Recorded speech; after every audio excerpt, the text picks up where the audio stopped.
दो दिलों की नन्ही दास्तान सीजन 2 भाग 6। सांची, सांची कहाँ हो? यश घर के अंदर आते हुए सांची को आवाज लगा रहा था। तभी सांची किचन से बाहर आते हुए बोली, यश जी क्या हुआ, आ गए आप? तभी यश सांची को ऊपर से नीचे देखते हुए बोला, ये क्या, तुम अभी तक रेडी नहीं हुई हो? पार्टी में लेट हो जाएंगे। ओहो, पहले आप सांस तो ले लीजिए। ये लीजिए पानी पीजिए, हमें रेडी होने में कहाँ टाइम लगेगा। आप बिल्कुल टेंशन मत लीजिए, हम टाइम पर पहुंच जाएंगे, सांची बोली। तभी यश उससे बोला, बच्चे रेडी हुए या नहीं, और मॉम कहाँ है? बच्चे रेडी हो रहे हैं, लेकिन माँ नहीं आ पाएंगी, उनके सर में दर्द है, इसलिए वो दवाई खाकर सो गई हैं, सांची बोली। ये सुनकर यश उससे बोला, ठीक है, तुम भी जल्दी से जाओ और रेडी हो जाओ। जी, बस थोड़ा सा काम बचा है, वो कर लें, फिर फटाफट जाकर तैयार हो जाएंगे, सांची उससे बोली। ये सुनकर यश उससे बोला, जी नहीं, तुम सारे काम छोड़ो और जाकर रेडी हो जाओ, मैं बिल्कुल भी लेट नहीं होना चाहता आज, अभी जाओ, मुझे कुछ नहीं सुनना बस। अच्छा बाबा, जा रहे हैं, इतना कहकर सांची अपने रूम की ओर चली जाती है। छोटे, सौरभ अनिरुद्ध को आवाज देते हुए बोला। तभी अनिरुद्ध सौरभ को देखकर बोला, जी भाई, आपने बुलाया? छोटे, मॉम डैड आ गए हैं तो उन्हें एयरपोर्ट लेने चला जा, यहाँ मैं सब संभाल लूंगा, अभी मेहमानों का आना भी शुरू नहीं हुआ है, तू तब तक मॉम डैड को रेडी करके ले आ, सौरभ बोला। ओके भाई, इतना कहकर अनिरुद्ध होटल से गाड़ी लेकर निकल जाता है। इधर यश, सांची और आशी, अंशुमन अपनी कार से पार्टी के लिए निकल चुके थे। तभी आशी बोली, डैडी, मेरा जाना जरूरी है क्या? मेरा बिल्कुल भी मन नहीं है पार्टी जाने का।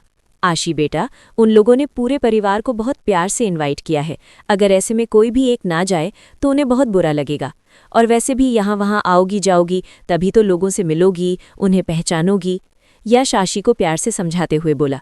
तभी अंशुमन आशी के कान में धीरे से बोला, दी, हम तो बुरे फंस गए, डैडी के बिजनेस पार्टी में हम पक्का बोर होने वाले हैं। तभी सांची बोली, बच्चों, तुम दोनों फिक्र मत करो, पार्टी में तुम दोनों को बहुत मजा आएगा, देखना तुम लोग।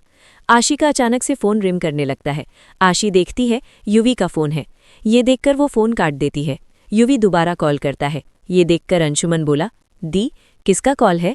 तभी आशी हड़बड़ाकर बोली, शिखा की कॉल है। तो उठाओ ना, काट क्यों रही हो? शिखा दी को कोई जरूरी काम होगा, अंशुमन बोला। तभी आशी का फोन कट जाता है। फोन कटते ही वो बोली, कोई जरूरी काम नहीं है, ऐसे ही फोन करके परेशान कर रही है मुझे। वो युवी को मैसेज कर देती है, call you later. Yash car रोकता है। वो लोग कार से बाहर आते हैं। एक बहुत ही शानदार होटल में पार्टी रखी गई थी। होटल को फूलों और लाइटिंग से बहुत सुंदर सजाया गया था और सामने एक बड़ा सा पोस्टर लगा था जिस पर लिखा था, happy anniversary mister and Mrs Raichand. आशी पूरे सजावट को देख रही थी। तभी सांची उससे बोली, आशी बेटा, अंदर चलिए।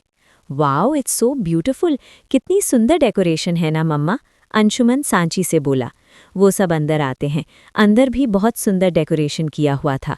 वो लोग अंदर आते हैं। तभी यश को वहाँ अपने बिजनेस क्लाइंट मिल जाते हैं। वो उन लोगों से बात करने लग जाते हैं। सांची और यश सबसे मिलने में बिजी हो जाते हैं। आशी और अंशुमन सबको अपने लगे देखकर बोर हो रहे थे।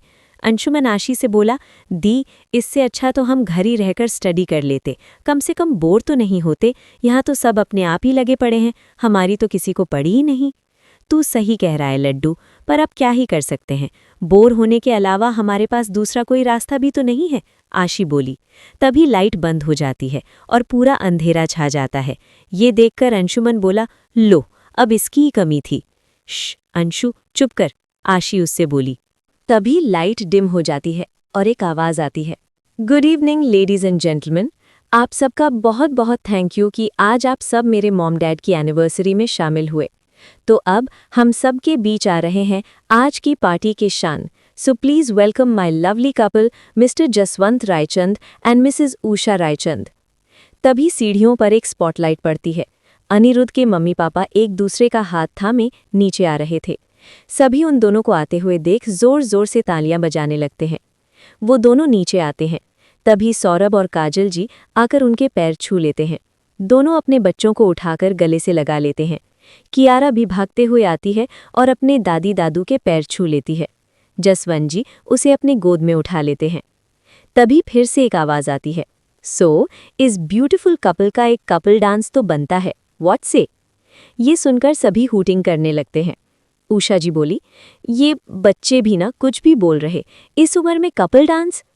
ये सुनकर काजल जी बोली, मम्मी तो क्या हुआ, डांस करने की कोई उम्र नहीं होती, बस अपनों का साथ होना चाहिए, प्लीज डांस कीजिए ना। तभी जसवंत जी बोले, मिसेस जी, अगर बच्चों का इतना मन है तो कर लेते हैं ना डांस। जसवंत जी उषा जी की ओर हाथ बढ़ाते हैं। ये देखकर उषा जी शर्माते हुए जसवंत जी का हाथ पकड़ लेती हैं। फिर वो दोनों बहुत अच्छा कपल डांस करते हैं।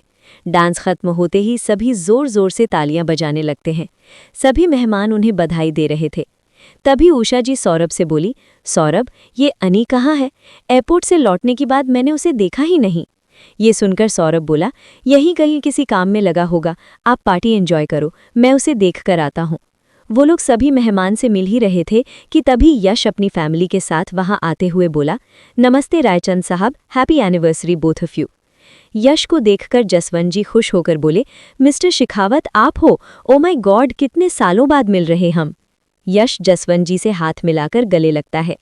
उषा जी भी सांची के गले लगते हुए बोली, बहुत साल बाद तुमसे मिलकर बहुत अच्छा लगा सांची, कैसी हो तुम? और बाकी के कैसे हैं सब? बच्चे कैसे हैं? सब ठीक हैं उषा जी, और बच्चे भी साथ ही आए हैं। वो आशी और अंशुमन की ओर इशारा करते हुए बोली, ये मेरी बड़ी बेटी आशी और ये मेरा बेटा अंशुमन, सांची बोली। दोनों उषा जी को नमस्ते करते हैं। तभी उषा जी काजल और कियारा की तरफ इशारा करते हुए बोली, ये मेरी बड़ी बहू है काजल रायचंद और ये मेरी पोती कियारा।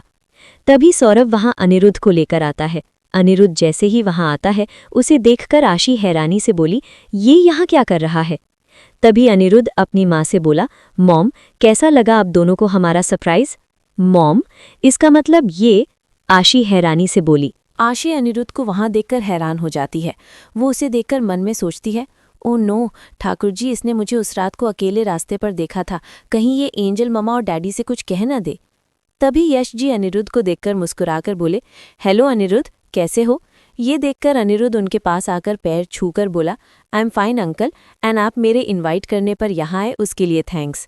अरे ऐसे कैसे नहीं आता, आखिर रायचंद साहब की एनिवर्सरी है, इनकी एनिवर्सरी में भला मिस कैसे कर देता? यश बोला। ये देखकर आशी चौंकते हुए बोली, व्हाट, डैडी इसे पहले से जानते हैं? Oh no. तभी यश आशी की ओर देखकर बोला, आशी बेटा, आप वहाँ क्यों खड़ी हो, इधर आओ। अनिरुद्ध उस ओर देखता है। आशी को देखकर वो एक पल के लिए उसके मासूम सी शक्ल में खो जाता है। आशी धीरे धीरे यश जी की ओर आता है। यश आशी को अनिरुद्ध से मिलाते हुए बोला, अनिरुद्ध, ये मेरी बेटी आशी, और आशी बेटा, ये है अनिरुद्ध रायचंद, रायचंद इंडस्ट्रीज का सीईओ, बहुत मेहनती बच्चा है, आपका रायचंद साहब का। इतना कहकर वो लोग बातें करने लगते हैं। तभी आशी उसे देखकर मन में सोचती है, हे ठाकुर जी, प्लीज बचा लो, कहीं सबके सामने ये अपना मुंह न खोल दे। तभी अंशुमन आशी के पास आते हुए धीरे से कान में बोला, आशी दी, ये तो वही है ना, उस दिन आइसक्रीम पार्लर पर जिससे आपकी टक्कर हुई थी? ये सुनकर आशी उसे चुप कराते हुए बोली, अंश चुप कर, एंजल मम्मा और डैडी के सामने ऐसी बातें भूल कर भी मत बोलना। अंशुमन और आशी को खुसुर फुसुर करते देख अनिरुद्ध उनके पास आते हुए बोला, हाय गाइस, क्या बातें हो रही दोनों भाई बहन में? ये देखकर आशी अपना मुंह बना लेती है। अंशुमन उससे बोला, हेलो। तभी अनिरुद्ध आशी की ओर देखता है और अंशुमन से बोला, अंशुमन, तुम्हारी दी बचपन से ऐसे ही है क्या, नकचढ़ी सी?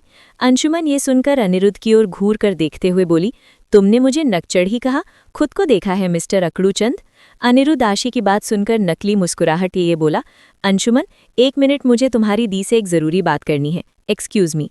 वो आशी का हाथ पकड़कर एक ओर ले जाता है और उससे बोला, तुम्हारी हिम्मत कैसे हुई मुझे अकड़ूचंद बोलने की? जैसे तुमने मुझे नकचढ़ी कहा वैसे।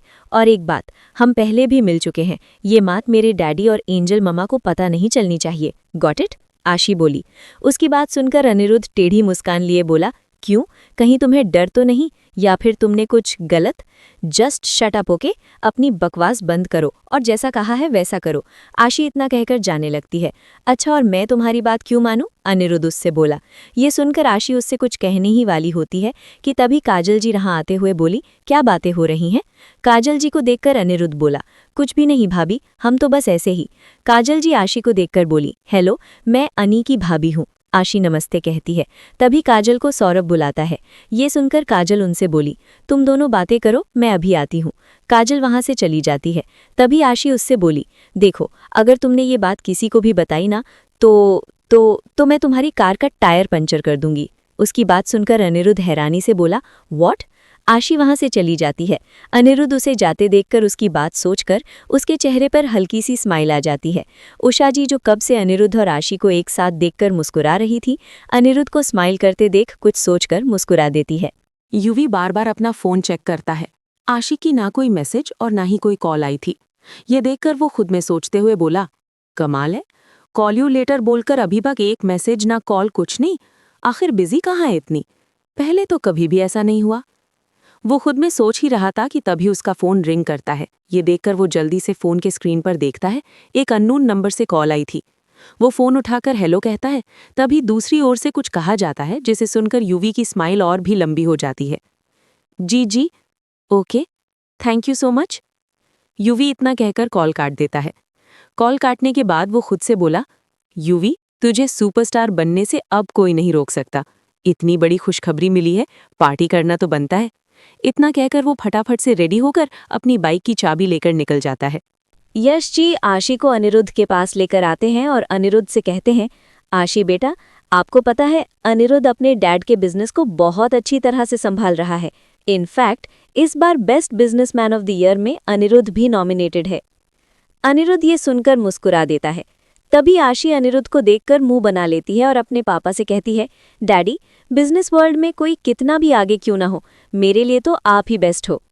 यश uncle, she is absolutely right, आपके सामने तो मैं कुछ भी नहीं हूँ। मैंने जो भी सीखा है वो आपसे ही तो सीखा है, अनिरुद्ध बोला। उसकी बात सुनकर यश मुस्कुरा दिया और बोला, अच्छा, मेरी तारीफ बाद में कर लेना। अनिरुद्ध, आशी भी MBA कर रही है, ये इसका लास्ट ईयर चल रहा। मैं सोच रहा था आशी भी अब काम सीखे, और आशी तुम्हारे अंडर काम सीखेगी तो मुझे बहुत खुशी होगी। उसकी बात सुनकर आशी और अनिरुद्ध एक दूसरे को हैरानी से देखने लगती हैं। डैडी, मैं आपके अलावा और किसी से भी काम सीखना नहीं चाहती हूँ, आप ही मुझे काम सिखाओगे, आशी बोली। उसकी बात सुनकर यश उसे समझाते हुए बोला, आशी बेटा, अनिरुद्ध बहुत अच्छा बिजनेसमैन है, ये आपको बहुत अच्छी तरह से सारे काम सिखाएगा, और मैं चाहता हूँ मेरी बेटी बहुत आगे जाए। बट डैडी, अपने डैडी के लिए मान जाओ, आपको आपके डैडी पर भरोसा है ना, यश उससे बोला। आशी हाँ में अपना सर हिलाती है। यश अनिरुद्ध से बोला, अनिरुद्ध, तुम्हें तो कोई प्रॉब्लम नहीं है ना? नो अंकल, मुझे कोई प्रॉब्लम नहीं है, अनिरुद्ध उससे बोला। ठीक है तो फिर आशी कल से कॉलेज के बाद तुम्हारे ऑफिस आ जाया करेगी, यश बोला। आशी अनिरुद्ध को घूरते हुए मन ही मन सोचने लगी, क्या ठाकुर जी, कहाँ मैं इस अकड़ूचंद से दूर भागने की कोशिश कर रही हूँ और आप है कि मुझे उतना इसके सामने ला रहे हो। वहीं अनिरुद्ध मन ही मन मुस्कुराकर सोचता है, इस नकचड़ी की अकल ठिकाने मैं लगाऊंगा अब। Miss Aashi Shekhawat, just wait and watch. कहानी अभी बाकी है, आगे क्या होगा ये जानने के लिए अगला भाग जरूर देखें। और हाँ, लाइक करो, कमेंट करो और सब्सक्राइब करना मत भूलना। मिलते हैं अगले भाग में, तब तक के लिए बाय बाय।